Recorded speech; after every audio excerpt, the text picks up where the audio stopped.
our staff are doing amazingly well, but they're concerned too, and they're anxious because they are, seeing the same things that everyone else is seeing as far as a greater prevalence in our community, and they're seeing people not being careful.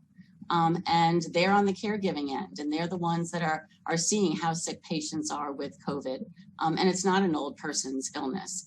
And, I think that adds an extra level of stress for healthcare workers, is knowing that if people aren't careful, somebody who's your neighbor today could be a patient that we're taking care of tomorrow. And I think that's why it's so important to us tonight to really reach out to our community. And this is a call to action. We have the ability to slow down this disease. We have the ability to flatten the curve, as Dr. McDermott said. We've done it before, and we cannot waver, because again, your neighbors today could be patients here in our hospital in 3 weeks, and patients in our ICU could be your neighbor in a couple of weeks. Don't do that. It's the simple things. It's hand washing. It's wearing a mask. It's not going into public places with other people unless you absolutely have to, and then absolutely making sure that you're wearing a mask, and limit your time. You remember back to our early, town halls, what Dr. McDermott said. It's how much time that you're exposed, and it's the proximity. So we need to do the things that we know how to do, and we can flatten the curve, but it will only happen if every single one of us responds to this call to action.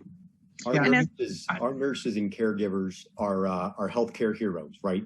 And they are so thankful for the outpouring of support our community has shown to them for the hard work that they're doing every day. And so I would implore everybody who's listening tonight, reach out to one friend, family member, or somebody else and implore them to take the tactics they know we can do to stop the spread in our community for the sake of our nurses and caregivers here in our hospitals.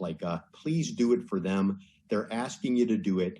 Keep everything within our capacity to care for everybody in our community that needs care. Please do it for our healthcare heroes. Yeah, I'm so proud of our respiratory therapists, nurses, frontline staff, docs.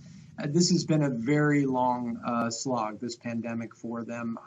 It is exhausting, and please, flattening the curve really protects them and protects our capacity to care for you when you're sick.